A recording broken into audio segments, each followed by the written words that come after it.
Bienvenue à toutes et à tous. Il est possible que c'est la première fois que vous regardez une vidéo chrétienne et vous aimeriez savoir beaucoup de choses concernant Dieu, Jésus-Christ, la Bible, la parole de Dieu. Des questions sont là. Alors je vais essayer d'y répondre, n'est-ce pas? Et sûrement celle-ci, celle que vous vous posez. Mais comment faire pour connaître Dieu? Est-il nécessaire d'offrir des sacrifices, d'allumer des bougies, des cierges, de faire toutes sortes de cérémonies, de réciter des prières précises? À cela, je vous dirais que pour connaître Dieu, il est nécessaire d'entendre sa parole qui est une parole de vérité et qui, elle, va vous montrer le moyen de découvrir ce grand Dieu, ce Dieu d'amour et de grâce qui aime bien se faire appeler notre Père. Et Jésus-Christ, le Sauveur, le Seigneur, l'intermédiaire entre Dieu et les hommes, et le Saint-Esprit qui nous permet d'être dans sa présence. Donc, pour vous approcher de Dieu, écoutez cette parole de Jésus-Christ. Elle se trouve dans l'évangile de Matthieu, chapitre 11, et au verset 28. « Venez à moi, vous tous qui êtes fatigués et chargés, et je vous donnerai du repos. Prenez mon joug sur vous, et recevez mes instructions, car mon joug est doux, et mon fardeau est léger, et vous trouverez le repos pour vos âmes. » C'est simple, n'est-ce pas? Venir à Christ, ça signifie quoi? Vous me direz, Jésus, je ne le vois pas, comment venir à lui? Par la foi. Certes, Dieu, nous ne pouvons pas le voir, Jésus-Christ qui est assis à sa droite non plus, et il nous faut mettre en action notre foi. C'est difficile peut-être, mais c'est possible. Et pour en avoir davantage de la foi, il est bon de lire et d'écouter la parole de Dieu.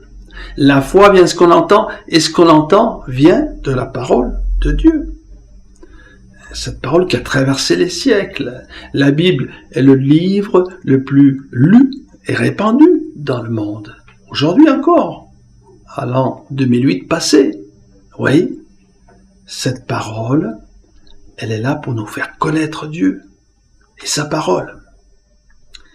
Ainsi, lorsque Jésus dit de venir à lui, eh bien, approchez-vous par la foi et exprimez-lui vos problèmes, vos besoins, vos difficultés, car venez à moi vous tous, c'est marqué tous, hein. Jésus, il sait toutes choses. Nous avons tous des problèmes, des difficultés, qu'elles soient spirituelles, physiques, matérielles, je ne sais pas. Des difficultés sont là. Eh bien, nous pouvons simplement venir à Jésus-Christ. De quelle manière? En nous exprimant, en faisant connaître au Seigneur quelles sont nos difficultés, nos besoins. En lisant la Bible, Jésus s'est approché d'hommes qui étaient aveugles, lépreux, et qui avaient diverses maladies ou divers problèmes. Et il disait souvent, « Que veux-tu que je te fasse ?» Voilà.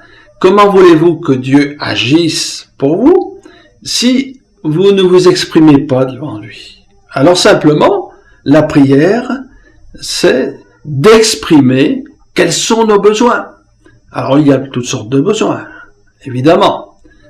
Quoi que soit le besoin, exprimez-vous au Seigneur.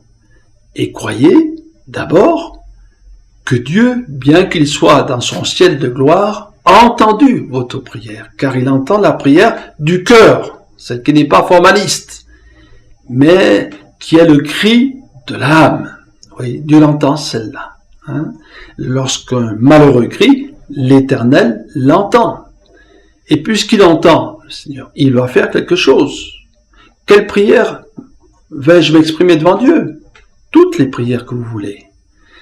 Vous avez une petite foi, demandez-lui que votre foi soit plus grande, que vous ayez plus de connaissance de la parole de Dieu.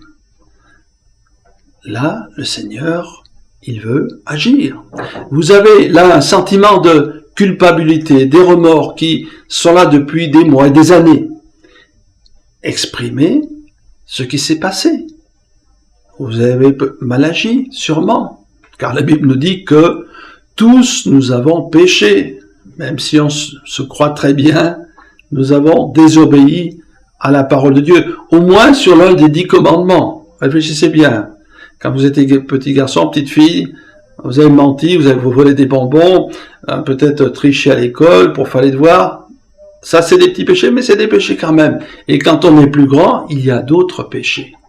Et ça crée en nous des remords, de la tristesse.